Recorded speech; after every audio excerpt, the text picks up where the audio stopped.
Kent Online News. News you can trust. This is the Kent Online Podcast. Nicola Everett. Hello, hope you're okay. Thanks ever so much for downloading today's podcast on Thursday, the 28th of May. Coming up, there are calls for a water emergency in Kent as supply issues continue. Things are already hot, things are already expensive, and now we don't know whether the water supply situation is going to come here. We know it's just affected Whitstable as well as Tankerton and Ashford and parts of Maidstone, and we're like, this is not good. So people are stressed and angry. Figures reveal the number of young people being excluded from schools in Kent. Out of all local authorities in England, Kent has ranked second in the list with 86,653 exclusions over the last 5 years, coming in behind Essex, which recorded 99,852. And a dessert business in Maidstone is set to launch a new weekly pop-up stall. We did that one birthday party, and then since that one birthday party, we've had bookings. But first, this story is just breaking at the time of recording today's podcast. The body of a teenage boy has been found in Swanscombe following concerns about a swimmer in a pond. Well, Lucy joins me on the episode. Lucy, what do we know so far? Police, paramedics and fire crews were called to water near Galley Hill Road at around 3 o'clock yesterday afternoon. Scuba divers were also seen heading to the scene, and it's now been confirmed the body of a teenager was recovered. Officers say his death is not being treated as suspicious. Across the UK, a total of 8 children have died in drownings during the recent hot weather.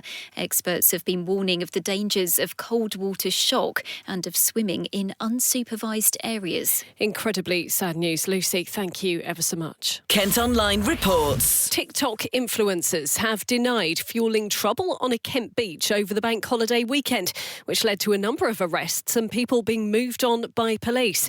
As we told you in Tuesday's episode, 6 people were detained and more than 40 made to leave areas in Thanet after dispersal orders were put in place between Friday and Sunday.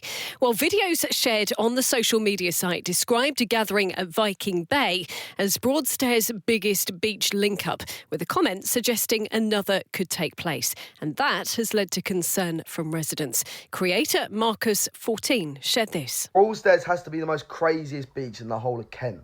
Maybe not even in the whole of Kent, maybe in the whole of England. We shut it off. Me and Lanx shut it off.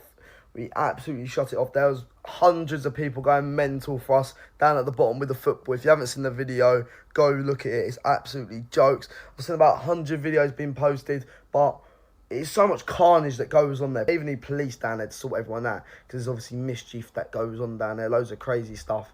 But yeah, who wants to see us do it again? Fellow influencer Lanx later defended their actions. Comment Me down and below. Marcus did not come to disrespect Broadstairs. We actually came to enjoy ourselves. First of all, guys, to everyone in Broadstairs that was nice and welcomed us, I appreciate you, because you made our day and we made your day. But to all the low-life people that saying, oh, we came to Broadstairs, we ruined it. Me, Marcus, did not even have a fight that day. I'm seeing stuff happening on social media of stuff that's happening in Southend Beach and all this. But listen, there's stabbings going on at beaches, you know. Guys, can we actually take time and praise Broadstairs? Because there was no stabbings that day. Yeah, a ball went in the air, but at least someone's child didn't get taken. So you Broadstairs trying to say, oh, stay where you guys belong. Listen, us Medway boys, we're like a pack of wolves, and you can't stop us from going anywhere. Well, we got in touch with Marcus 14, who's actually a 19-year-old scaffolder, and he said that they were just joking around and it blew up, but it had nothing to do with them. Adding, I visit places all over Kent and make videos about them, but I don't condone any of the bad stuff that went on.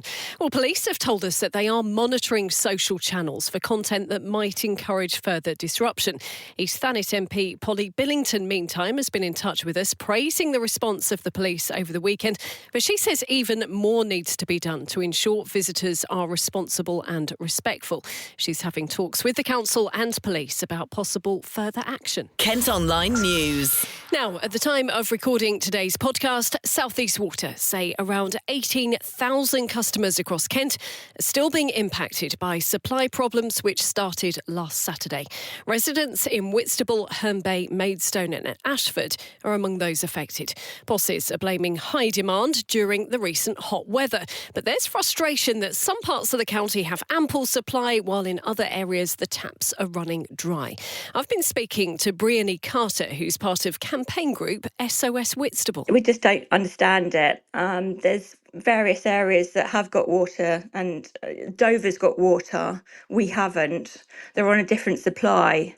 So we don't understand that from the area geographically why we haven't got water and other places in the sort of the Kent area do have.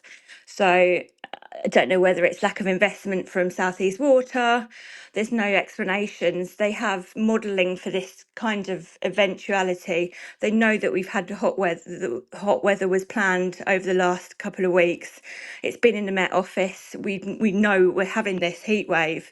So I don't understand how we've got that much of a shortage. They're saying that it's not the aquifers and they've got enough water. Why isn't it getting out to the public? Is it just lack of investment? They had meetings over a month ago that was highlighting all the issues that we had last year. It seems that they've learnt nothing from last year's outages, and we're in the same situations. We've got elderly people, we've got cancer patients that aren't having any communication with South East Water at all. It's just appalling. It's really bad. It seems to me it doesn't matter what weather situation is. If it's cold weather, we get burst pipes and that causes problems. Obviously, we saw that in West Kent at the start of the year. And if it's hot weather, we don't have enough. The lack of investment has increased tenfold the fact that we know we're going into a climate crisis. We know that the summers are getting hotter and longer. We're having less rain. They've just not put any infrastructure or money towards any of this. They've just literally taken money out for the shareholders. South East Water have put on their website advice on how to conserve supplies. So we're being told not to use things like sprinklers and jet washes and hoses. I mean, would you say that was a bit little too late, really? I mean, it's all sensible conserving water, but the fact is they know what the usage is, that they will have the data behind it year on year to predict the levels. They're saying they've got enough water, they just can't get it out to the houses. What's the explanation for that? They can't treat the water quick enough. So that means they've got a lack of infrastructure and we're having more and more houses built that we can't cope with any of this. Now, South East Water have told us tankers are being used 24/7 to top up supplies, and they're urging all of us to only use water for essential purposes. Nick Price is from the company and has provided this update. Think of the water network like a motorway. When everyone uses it all at once, roads come to a standstill. So when a whole neighbourhood uses lots of water all at the same time, it pulls water out of the local system so fast that the pressure drops. This can result in those living at the far end of the network or on high ground seeing their taps run completely dry. We have also had some leaks and bursts on the network. We understand this is extremely frustrating. While this is normal across our 9,000 miles of pipe, the network is working under high pressure at all times right now. Please be assured we are working hard to fix these as quickly as possible. This combination of high demand and normal levels of leaks and bursts has caused the intermittent supply issues this weekend. As the hot weather is set to last a few more days, we're asking for all customers to help. We're asking you to only use water for essential purposes. This means for drinking, washing and cooking. Watering the garden, washing cars or patios and filling paddling pools is not essential use. So what have we been doing? We don't take this situation lightly. Our teams have been working tirelessly to fix the leaks and bursts. We planned for the hot weather by putting extra water into the network. Our fleet of tankers has been working 24/7, putting additional water into the network in areas where demand has been extremely high.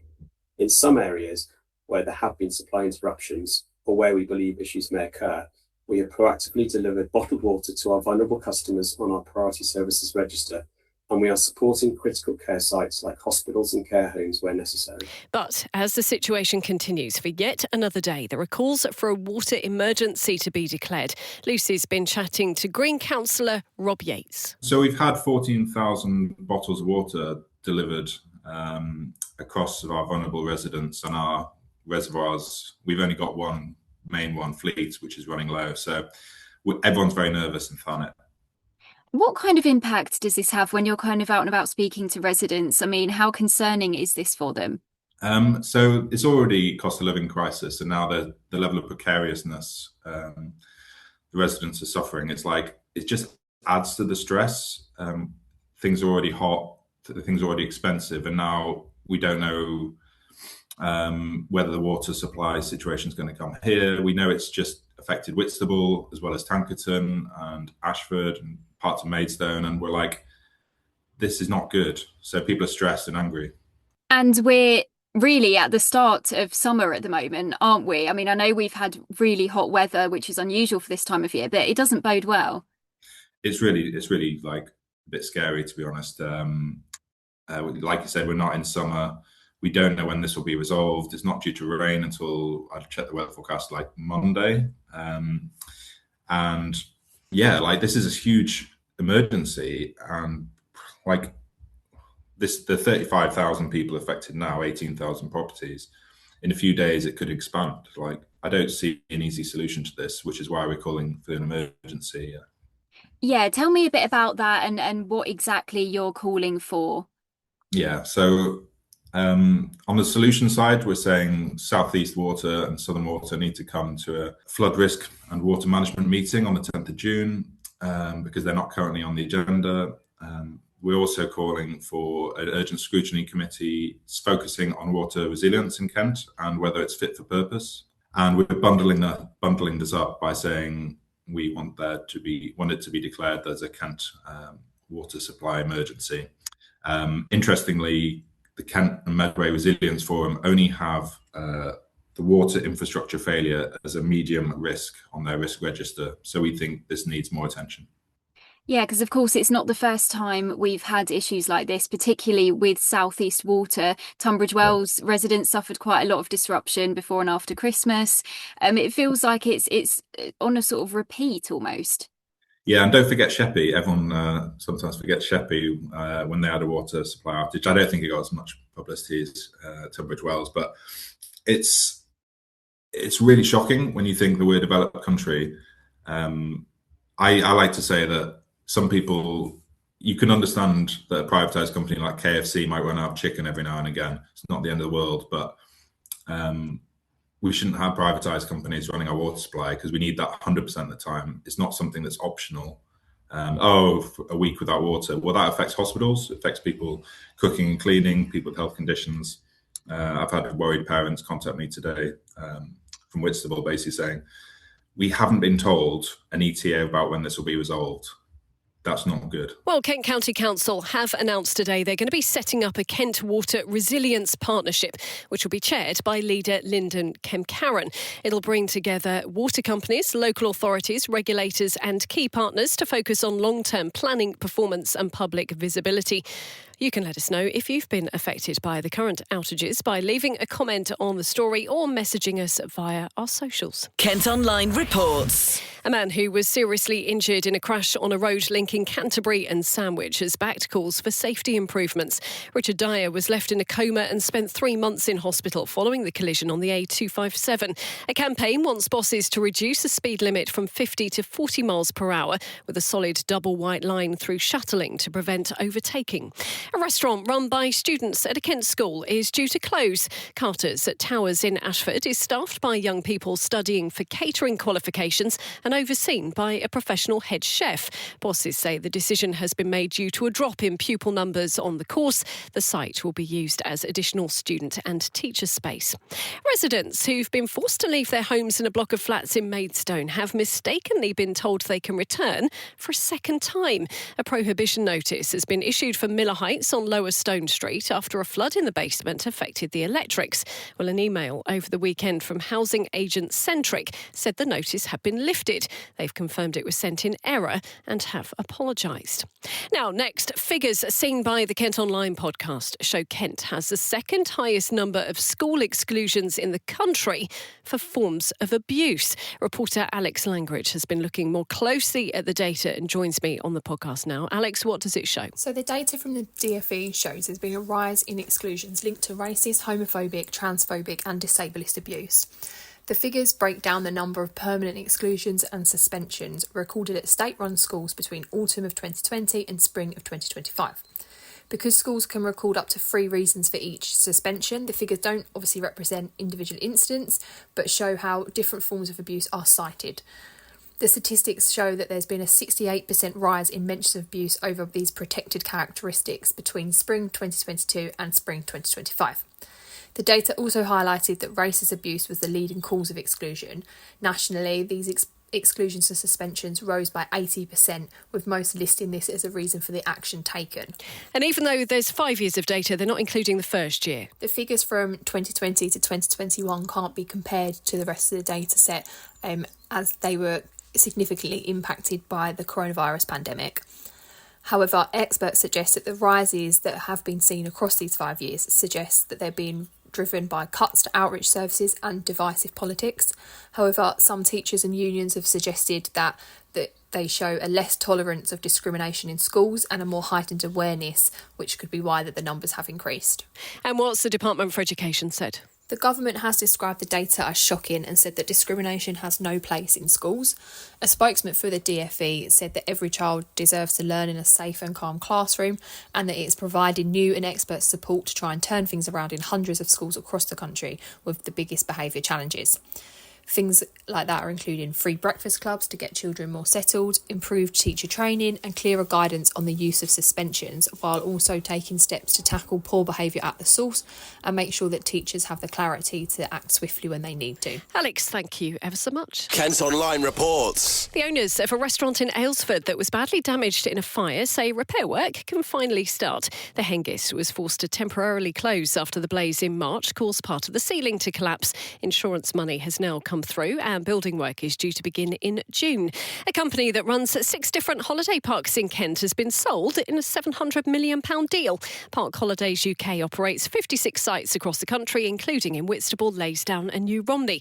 It's been taken over by Airmont, with bosses promising a new phase of growth. More than 2 years after a landslip closed a road in Folkestone, work has finally started to stabilise the cliff. The Road of Remembrance has been shut ever since tons of soil and trees slid onto it. Engineers have been examining the local geology and now contractors are on site. We're told repairs should take around 44 weeks.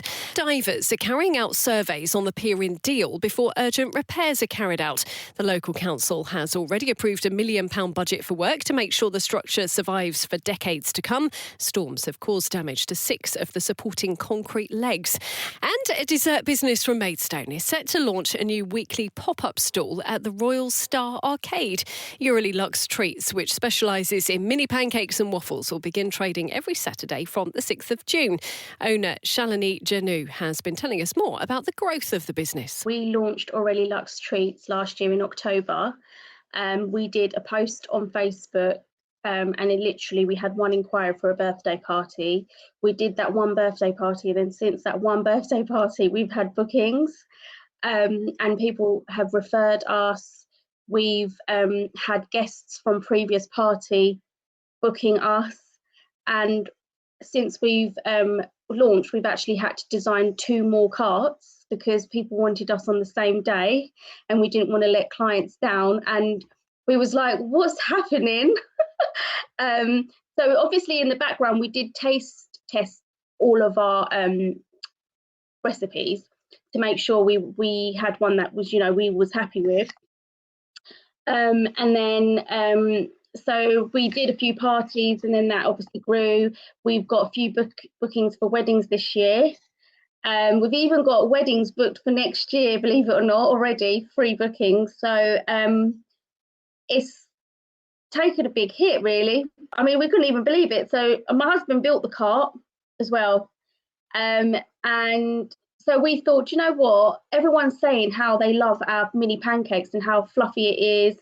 And so we thought, and a few people where we've been to engagement parties, we've been to weddings, they've all said, so where's your shop? And I'm like, oh, there's no shop. We're just basically this stand, and we just go around with we do mini pancakes at weddings. And then when we kept on doing events, we kept on hearing customers saying the same thing. And then I was like, well, should I try it? So then I was like, so let me give it a go for the artisan market in Royal Star Arcade. And we had a few people come up to us and had pancakes, and we obviously do cakes as well now. And we are looking to do iced lattes and matchas. So then I was like, well, how about I do like a pop-up stand just on a weekly basis, only on Saturdays, just to see how we get on. So then then I contacted Royal Star Arcade and I just said, we're thinking of doing this. Is there a possibility that we can just do Saturdays to see how we get on? And they were like, yes. So we was like, all right then. So we was like thinking of dates, because in between us prepping for this launch day, we still have weddings and we still have birthdays. So it is full on at the minute for us. But even if we can get the Saturday pop-up going, that will enable clients, like for weddings, for example, they can come and see us there and they can sample our mini pancakes as well at the same time. So it'll be a good place for someone to just come and see us, sample our products, book us there and then as well. Kent Online Sport. Football and top scorer Dominic Samuel has signed a new deal to stay at Ebbsfleet. The 32-year-old scored 19 goals in all competitions last season. He joined the Fleet in 2023 after previously playing for Gillingham, Blackburn, Reading and Ross County. Well, that's all from us for today. Thanks ever so much for listening. Don't forget you can follow us on socials. Plus you can get details on the top stories direct to your email each morning via the briefing. To sign up, just head to kentonline.co.uk, and whilst you're on the website, you can also subscribe to Kent Online Premium. That gives you access to content with fewer ads and exclusive stories. News you can trust. This is the Kent Online Podcast.